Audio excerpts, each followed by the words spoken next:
Alright, magandang araw po sa inyong lahat mga kababayan, Batang Maynila to it's. Ang mabilisan lang, pag-usapan lang natin etong mga kabobohan ng mga DDS. Ito na naman, nagpakita naman ng kauupuban etong mga DDS. Talaga itong mga DDS, wala po talaga mga utak eh. Kung meron man, gadilis eh, kaya nga tinatawag silang didilis eh. Biruin nyo mga kababayan Ito po kasing PNP. Ito pong Taguig City Police. Pinuntahan po etong condominium unit ni Saldico dyan sa Taguig City. Anong ginawa nila ron? Para isilbi po ang warrant of arrest laban kay former Bicol Party List Representative Saldico. Pumunta sila ron kahit alam nila na wala si Saldico.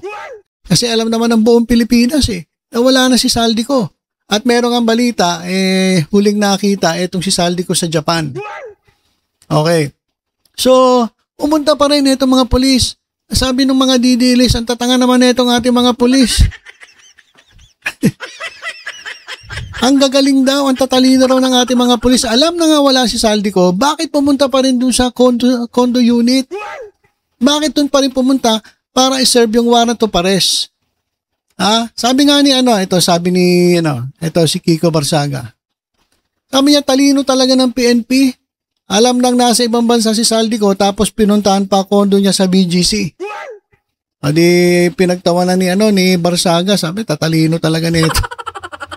Alam na nga nasa ibang bansa pupuntahan nyo pa, re-raiding nyo pa yung bahay ni Saldico diyan sa condo. Yung condo. Tapos hindi rin nila pinuntahan yung ewan ko kung pinuntahan nila yung sa Forbes Park. Yung sa Forbes Park huling nakita yung picture doon talagang may takip na.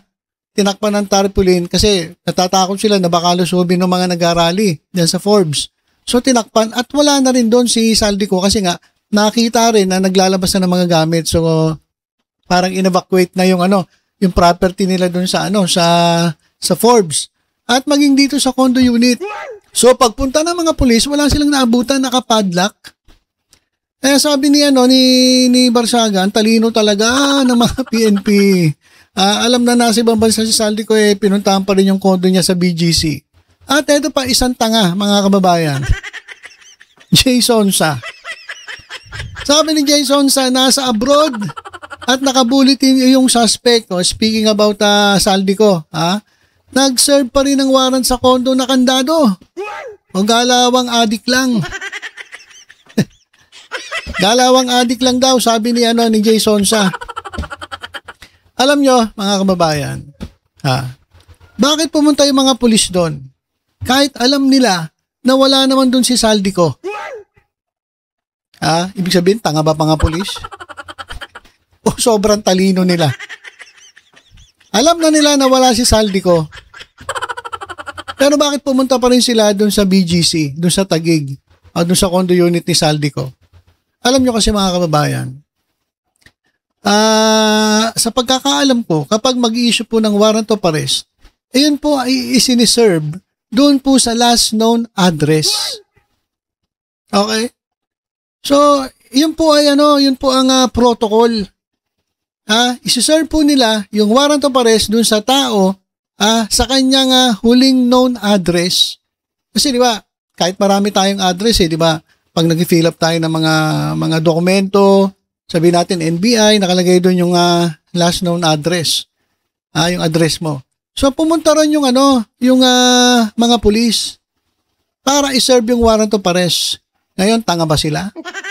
Bobo ba sila? Hindi mga kababayan, hindi. Kasi kahit alam nilang wala si Saldico, yun po ay protocol. At kapag pumunta po sila ron at nag-serve ng warrant at wala pong nag-receive, automatic po. Kung hindi pa ako nagkakamali, tama nyo nga po ako, Attorney Rene Bueno.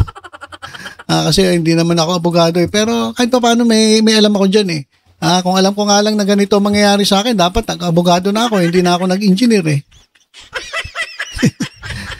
So, kahit walang nag-receive,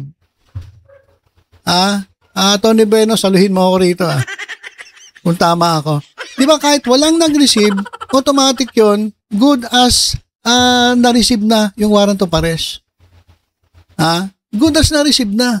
Kahit walang tao doon, kahit walang nag-receive kasi yun yung last known address. So hindi po katangahan, hindi po kabobohan yung ginawa ng pulis na pumunta sila ron kahit alam nilang wala si Saldico. Yun po ang protocol, yun po ang proseso.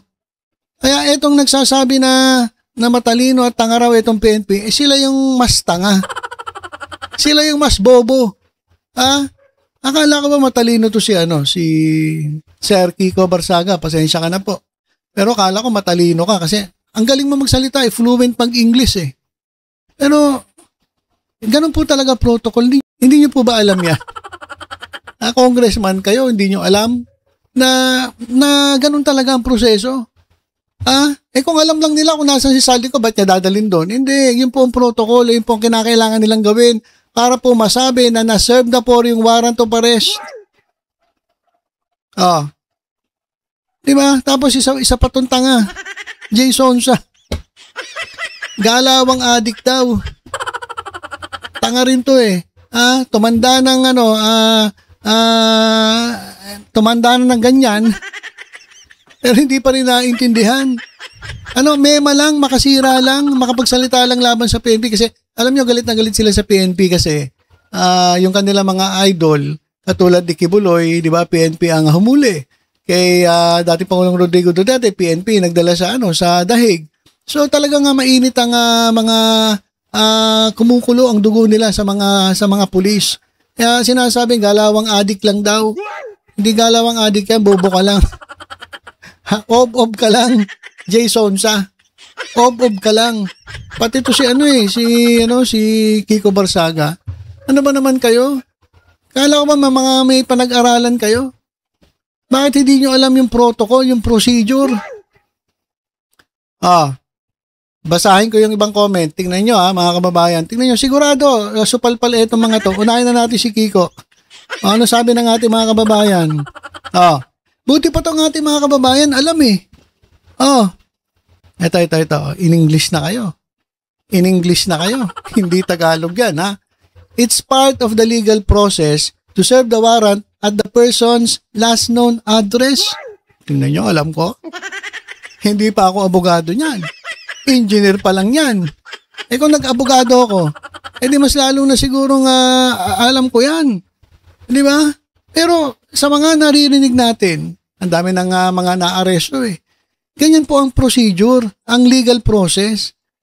Idadalhin po yung warrant of arrest sa person's last known address.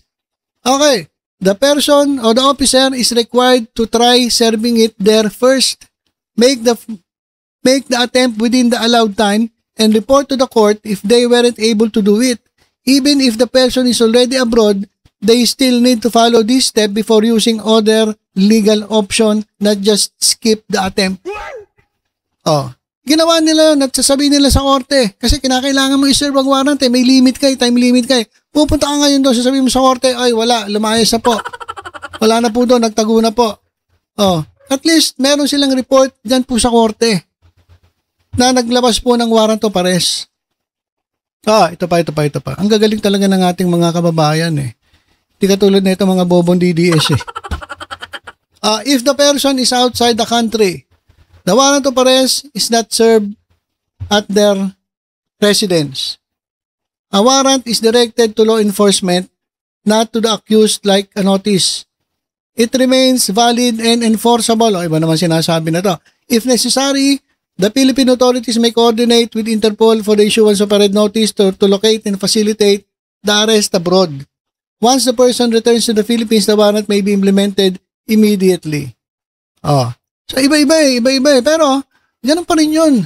Required na i-serve yung warrant. Mas ako dito doon sa una.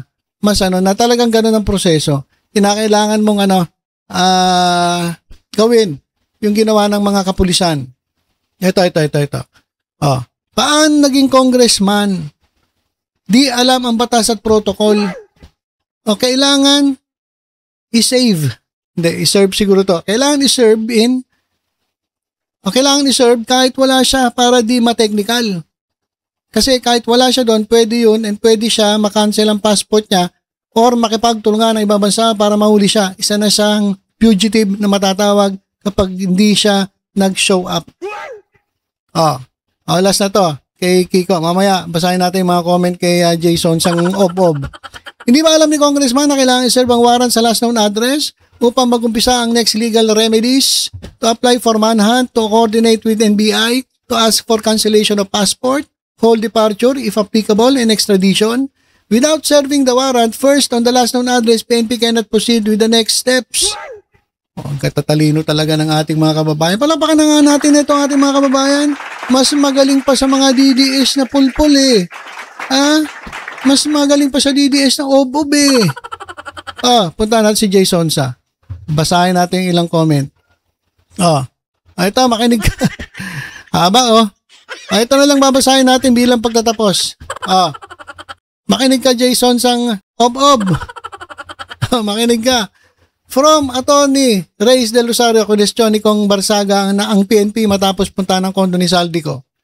Kahit sinasabi na nasa abroad daw ito. Pero kung titingnan ng tama at ayon sa batas, tama ang ginawa ng PNP. Kapag may inilabas sa warrant of arrest ang korte, tungkulin ng PNP na subukang iserve ito sa lahat ng kilalang address ng akusado. Hindi pwedeng umasa lang sila sa balita, social media post, or sabi-sabi na nasa ibang bansa ang isang tao. Kailangan nila ng opisyal na impormasyon mula sa Bureau of Immigration bago nila masabing wala na talaga sa Pilipinas ang akusado.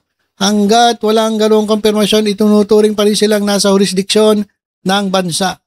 Ang pagpunta sa kondo ay bahagi ng due diligence ng PNP. Ipinapakita nito sa korte na ginawa nila ang lahat ng dapat gawin. Kung hindi nila pupunta ng tirahan dahil lang sa may nagsabi na nasa abroad daw ito, sila naman ang magkakamali. At kung mapatunayan na sa ibang bansa nga siko, mas madali na para sa gobyerno ang immigration verification, whole departure record, o kahit extradition dahil naitala na ng PNP ang kanilang attempt to serve. Sa madaling salita, trabaho lang ng PNP ang ginagawa nila. Sundin ang warrant, puntahan ng address, dokumentuhan ang attempt. Hindi ito katangahan, kundi standard procedure. Ang nagmumukhang mali ay yung pagbatikos na hindi nakaangkla sa tunay na proseso ng batas. Ayan. Ang tanga-tanga mo kasi, Jason sa mema ka lang, tumanda ka ng ganyan. Hanggang ngayon, di mo pa naiintindihan ng batas. Naggagaling-galingan kayo. O ano sabi tuloy ng Sino ngayon ang galawang adik? Sino ngayon ang galawang adik? Eh di ikaw. Tanda mo na, ob-ob ka pa. Ano ba naman yan? Ito. Bilang pagtatapos. That's legitimate move. Serve the accused at his latest known address. Then the court can now issue an extradition wherever he may be. But first, they must serve the warrant whether he was there or not. Ayan. Tanga-tangan sonsa. Alam niyo, mga mema lang ito. Paano ngayon yan? Kawawa naman si Kong Miao Miao. Nadali rin. Kasi, alam niyo, sa totoo lang, sana bago kayo magsalita, mag-isip-isip naman kayo. Wag naman kayo mga ob-ob. Ngayon, sino ngayon ang tanga? Sino ngayon ang may galawang adik? Hindi ba ikaw, Jason siya? At etong si Kong Miao Miao? Wala eh. Hindi kayo nag-iisip. Puro lang kayong ngak-ngak, puro lang kayong mema. Mema sabi lang. Nako. So, ilan po muna mga kababayan, yung ginawa po ng PNP, hindi po katangahan yan. Yan po ang protocol, yan po ang legal process. Tamang proseso po yan para po maipatupad ang paghuli dito sa mga suspect. Tama po yan, hindi po mali yan, hindi po katangahan. Yung nagsasabi na nakatangahan yung ginawa ng PNP, sila po yung mga tanga. Tulad na itong dalawa. Ayan po. Lalong-lalo na itong matandang didilis na to. Okay, so ilan po muna mga kababayan. Tutok-tutok lang po dito sa Batang Maynila. Ito ay sa iba pang updates. Ingat po tayong lahat. God bless po.